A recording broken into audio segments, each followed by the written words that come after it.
name is Isaac, and I am the youth and young adults pastor at Crossroads in Palmerston North. And Jeremy has given me the privilege of being a part of this journey through the book of Philippians with you guys. And who knew that Paul's imprisonment could be so relatable in so many ways, right? Like usually when I read through Philippians, Paul being in prison is just a helpful fact to understand the context of the letter. But now when I read it, I'm like, wow, Paul, man, what a challenge or encouragement that you could say something like that in the situation that you were in. Because I'm not even in prison, right? I'm just stuck in my house, and it can be so easy to just sit here and feel sorry for myself. But so much of what Paul has said so far has been so outwardly focused, eh?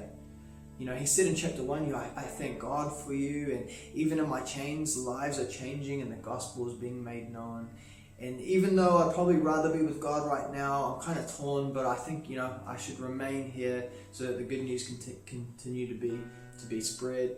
And Paul continues with this outward mindset in today's verses in Philippians chapter 2, verse 3 and 4.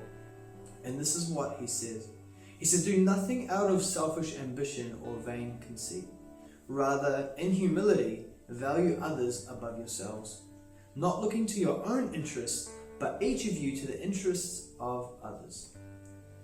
When I was reading through chapter 2 and I was thinking about which of these verses would I like to talk about with you guys, I stopped at these two because these two really just kind of smashed me in the face, and they always do. We all have different areas in which we struggle, and for me, I think keeping my ego at bay is definitely always a fight for me. For some of you watching this, these verses may not have been that big of a deal. Some people are really hard on themselves, and so doing things out of selfish ambition is like the last thing on their mind. And that's a whole nother battle. But for me, I'm really kind of the opposite, and I find it really hard to not let things get to my head, and so these verses really challenged me. When I first started preaching and teaching while I was studying at seminary in the States, I was loving the opportunities that I was getting at various churches and events. I just really appreciated the opportunity to work on my preaching and teaching abilities and getting to share from God's Word. But I found over time, as people were getting to know me more, I was getting to speak at bigger and more, well-established events like summer camps and conferences and that sort of thing. And I was really struggling not letting it all get to my head. And I knew right from the beginning that this was going to be a problem for me. And so right from the start, I've been praying, please God, help me do this for the right reasons. Please, when I speak, allow people to hear from you and not from me, and for me not to get big-headed about all this. But I still seem to be losing the battle, and I would start to try to strategically place myself in positions where I would get opportunities to speak at bigger and better events and opportunities like that. And it was definitely all out of selfish ambition and vain deceit for sure.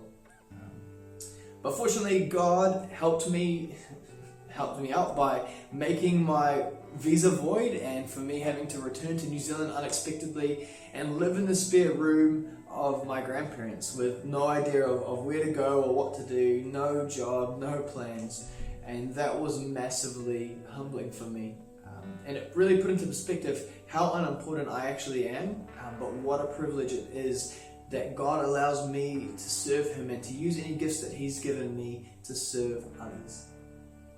And I reckon if humility is a struggle for you, or even if it's not, lockdown or stage 3 or whatever stage we're in when this video goes up is actually the perfect place to put what Paul is talking about into practice.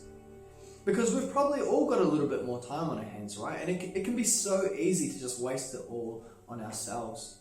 Whether it's binging Netflix or jamming some PlayStation or sleeping in or whatever it is. It's really a good test of how much we actually value others above ourselves.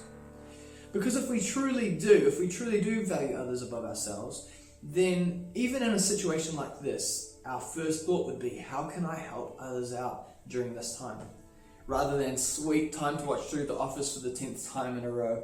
And if we don't really value others above ourselves, it's real easy to say, well, it's just too hard at the moment with the social distancing and everything, so I would help others if I could, but I just can't. But Paul, from prison, he writes this encouragement to the church at Philippi, and he's praying for them. He's thanking about them. If I was in prison, I'd probably just be focused on my survival. But even in the worst circumstances, Paul is thinking about others. So my encouragement to you would be, try just doing one thing a day for someone else. Maybe even make it the first thing that you do each day. So you're putting others before yourself before you do anything for you.